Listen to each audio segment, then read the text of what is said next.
Saint-Étienne, une ville où l'architecture s'expose à travers de nombreuses réalisations. Un riche patrimoine industriel avec un héritage industriel très important et ne pas oublier le stade bien connu avec les Verts. Bienvenue donc dans les anciens locaux de la Manu-France, dont une partie de la surface accueille le centre de congrès. Le Cinamob et l'UNED ont tenu le 3e congrès national les 21 et 22 mai derniers. Allocution de notre président national, non, ce n'est pas Bernard Colomba, voici Bernard Colomba, qui nous reçoit bien entendu. Ensuite, nous avons donc notre président national qui accueille bien entendu tous les congressistes présents. Bernard Delmas nous présente le bureau national au complet, sauf votre serviteur qui est en train de filmer. Ensuite, Patrice Cuisinier nous fait donc le rapport moral. Vient le rapport financier avec Yvon Isabé, accompagné donc de Gilles Depin, qui valide les comptes présentés. C'est au tour donc de Olivier Ferrari de nous parler de l'avenir des matériels. Un vaste débat, suivi par l'Assemblée. Ensuite, Yves Mercier nous parle de l'avenir du Cinamob. Et Pascal Enseigne revient donc cette année passée sur les partenariats et le nombre de partenaires qui nous accompagnent maintenant et qui sont présents aujourd'hui à Saint-Étienne.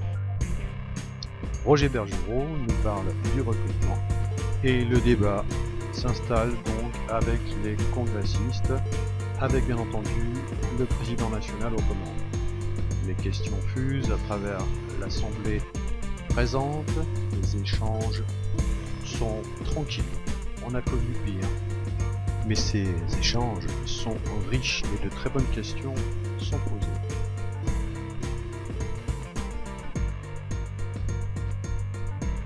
Même Laurent Franchi est tranquille cette année.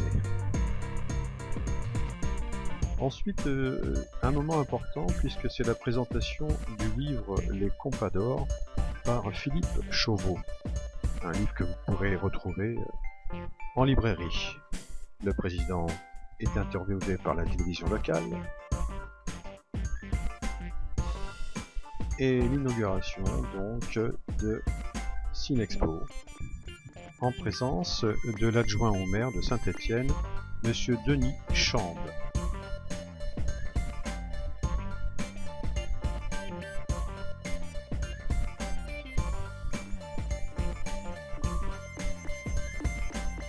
Le déjeuner au centre de congrès, dans une bonne ambiance. Une visite sur le concours d'architecture où pas mal de réalisations sont exposées cette année, c'est encourageant.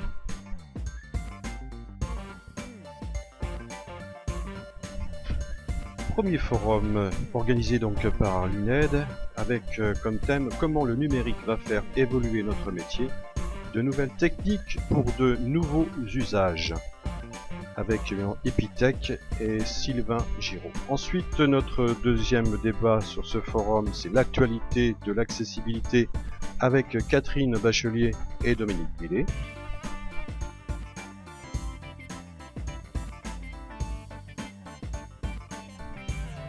Troisième forum sur l'apport de la maîtrise d'œuvre au maître d'ouvrage avec Claude Dufour du Cinamob, Bernard Menèche de l'UNED, Philippe Mariotti d'EDF, Gilles Decrampe d'Aldes et tout ça bien entendu animé par Bernard Delmas.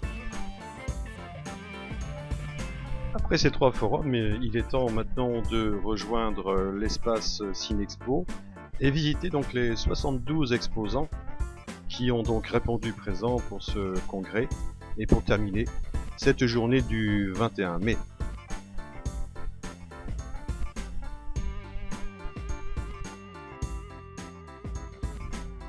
C'est au cours de la soirée cabaret que Catherine Bachelier a remis donc à 30-35 adhérents du Cinnamome, vous ne les voyez pas avec leur canne, mais bon, ce sont quand même des vétérans. Ils sont là depuis 30 ans, voire plus pour certains. Donc, ah tiens, une femme. Et ça, c'est bon, on n'en rajoute pas, Dominique. Ça va, on sait que tu as ton diplôme. Voilà, puis la belle médaille.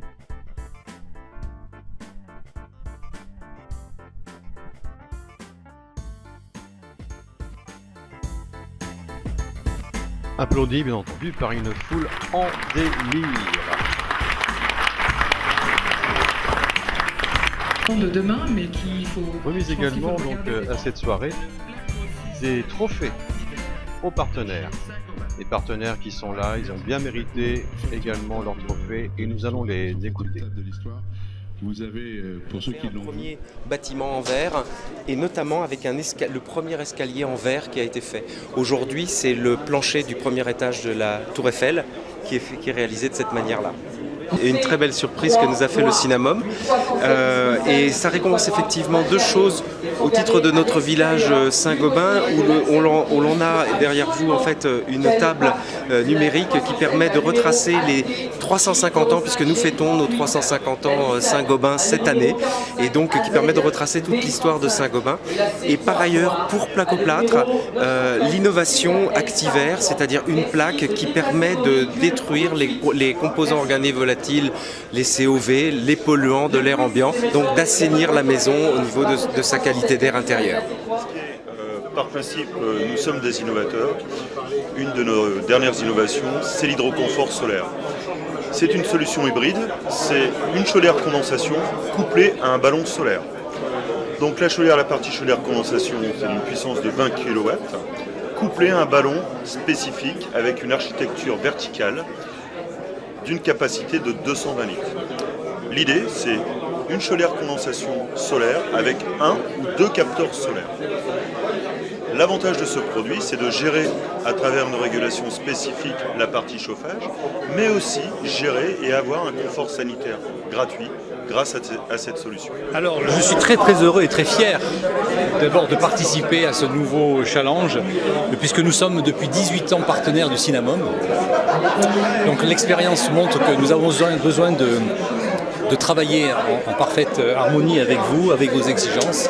Et d'ailleurs, notre attitude est toujours de revenir avec l'expérience que vous nous décrivez sur la création de produits adaptés aux exigences du moment. Alors l'exigence du moment, ici vous avez vu par exemple un panneau radiant qui a fait l'objet effectivement de ce prix de design, c'est de pouvoir montrer qu'un convecteur, un panneau radiant peut devenir un objet agréable à regarder, qu'on a envie de regarder parce que ça devient un tableau, ça devient un objet décoratif. Voilà. Biobrick, ça plaît énormément. Biobrick, avant tout, c'est une force dynamique déjà. Donc c'est important, avec un développement dynamique aussi, pour le reprendre. Et puis surtout une volonté de s'inscrire dans la prescription, d'être à vos côtés et d'être surtout dans le quotidien auprès des adhérents avec une volonté de développer des produits. Merci pour ce prix, parce que ce prix récompense une innovation importante pour Biobrick avec le Murmax, avec une performance qui aujourd'hui affiche un R de 7.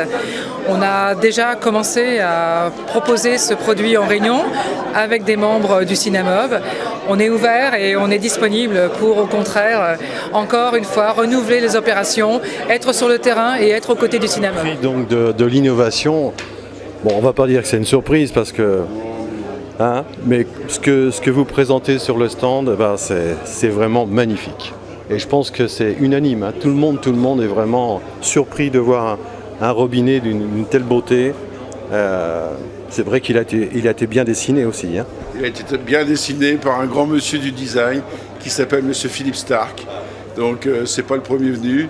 Effectivement, c'est retour aux sources. C'est l'eau dans son naturel. C'est très thématique. C'est tout à fait le message qu'on envoie aujourd'hui, l'écologie, le développement durable. Et je pense que c'est un petit clin d'œil à tout ça. En tout cas, on est heureux de vous l'avoir présenté aujourd'hui. Et puis, on aura aussi de très belles choses à vous montrer l'année prochaine. On espérait remporter le prix de l'innovation avec le produit. C'est vrai que, on va pas dire on s'y attendait, mais on espérait le remporter parce que c'est quelque chose de très différent qui ne s'est encore jamais vu sur le marché français. Donc, on avait de grands espoirs de le remporter. Et vous pouvez nous en dire un peu plus sur ce produit ? Alors, en fait, c'est des profilés en aluminium en forme d'ailette. Donc, un système assez classique. Et donc très léger, très facile à manipuler. On gagne énormément de temps pour la mise en œuvre par rapport à d'autres solutions existantes. Et le gros avantage de ce type de produit, c'est qu'on a un rayonnement à 360 degrés du fait de son profil. Donc on n'a pas de points chauds ou de points plus frais comparé au système existant. Oui, effectivement, très heureux d'avoir reçu ce prix du dynamisme. C'est plutôt encourageant pour nous, industriels, de voir qu'on est reconnu pour nos efforts via le Cinnamome. Et toujours content bien sûr de venir sur ce type de rencontre, de rencontrer l'ensemble des interlocuteurs du Cinnamome, qui nous permet bien sûr de capter l'ensemble des exigences et des attentes de ces maîtres d'œuvre pour bien sûr nous permettre de nous améliorer de jour en jour, quoi. Alors, ça fait partie de la culture dans l'entreprise parce qu'on est avant tout des battants et puis on est surtout des personnes engagées au niveau du commerce. Donc c'est toujours avec plaisir qu'on reçoit des prix qui récompensent notre dynamique commerciale et notre investissement auprès du Cinnamome. Donc merci à vous de la confiance que vous nous accordez et ça fait forcément très plaisir. Merci. Vendredi 22 mai, donc après la visite de l'exposition, retour donc à l'espace forum où nous abordons le thème répondre aux maîtres d'ouvrage par une offre globale et la mise en réseau des compétences avec Bernard Benech, Yves Mercier, Pierre Mitte et Claude Dufour. Et puis après, il y a le maître d'ouvrage des contrats. Parce que il y a quand même la défense du précaré. Un moment que nous attendons tous, c'est bien entendu le résultat du quiz avec la remise des lots.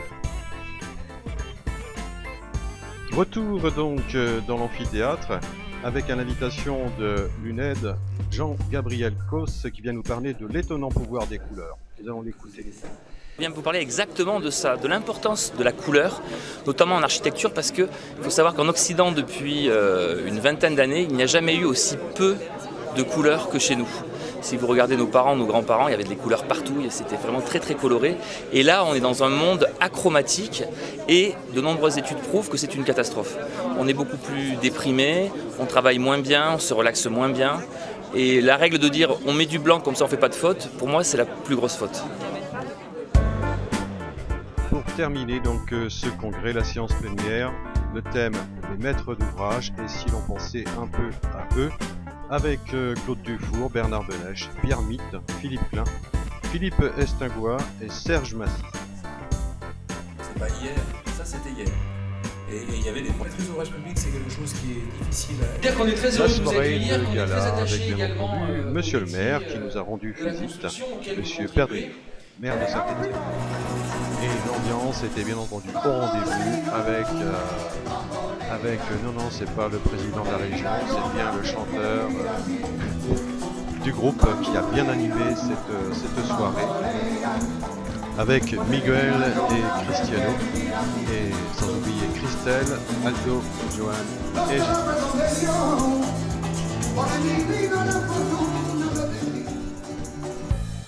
Remise des compas avec le compas de bronze pour Marie-Pierre Bels de la région Bretagne. Et on a fait avec les principes du Feng Shui. Le compas d'argent est attribué à Julien Bortoluzzi de la région PACA. Une parcelle assez étroite, quelques volumes qui viennent se mêler. Le compas d'or est attribué à Patrick Massoudi Bourdet de la région Île-de-France. Ici au Mulot, qui a été inauguré par le député maire André Satigny. En fait, on a mis en place plein de matériaux écolos. Par ses pairs, par le jury, et donc vis-à-vis d'un bâtiment. Le prix du jury est revenu donc à Isabelle Monaco de la région Champagne, absente à cette soirée, et c'est notre monsieur loyal pour ce congrès, Gilles Jacquard, qui a reçu ce prix et qui le remettra directement à Isabelle lorsqu'il la verra. Et nous écoutons maintenant un nouvel adhérent, Gérard Sivadon, qui a beaucoup de choses à nous dire. Pourquoi Cinnamome? Pourquoi cette adhésion? C'est un besoin de recherche d'un syndicat ou d'une fédération fédérant des compétences, et j'ai trouvé, grâce à Yves Mercier, qui m'a gentiment et tout doucement amené à m'intéresser à Cinnamome, et qui m'a amené jusqu'à l'interrégional de Chartres, où j'ai découvert les gens, les partenaires, etc. Et là j'ai trouvé tout de suite une ambiance fédérée, syndicale certes, mais qui permet de mettre en relation par réseau donc des gens. Et j'ai trouvé ça sublime parce que c'est du jamais vu, quoi.